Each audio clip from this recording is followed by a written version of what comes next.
CM KCR అన్ని కుల మతాలను సమదృష్టితో చూస్తూ ప్రతి పండుగను ఘనంగా నిర్వహిస్తున్నారని మంత్రి సత్యవతి రాథోడ్ అన్నారు. ప్రపంచ ప్రసిద్ధిగాంచిన మెదక్ సిఎస్ఐ చర్చిలో క్రిస్మస్ వేడుకలు ఘనంగా జరిగాయి. క్రిస్మస్ వేడుకల్లో మంత్రి సత్యవతి రాథోడ్, ఎమ్మెల్యే పద్మ దేవేందర్ రెడ్డి పాల్గొన్నారు. ప్రత్యేక ప్రార్థనలు నిర్వహించి కేక్ కట్ చేసి క్రిస్టియన్లకు క్రిస్మస్ శుభాకాంక్షలు తెలిపారు.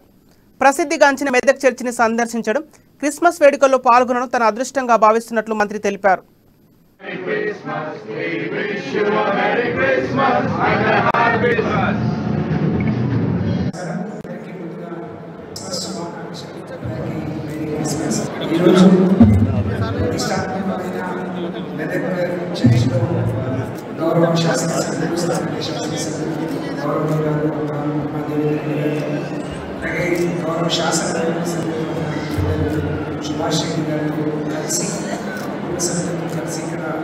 దర్శించుకోవడం సందర్శించడం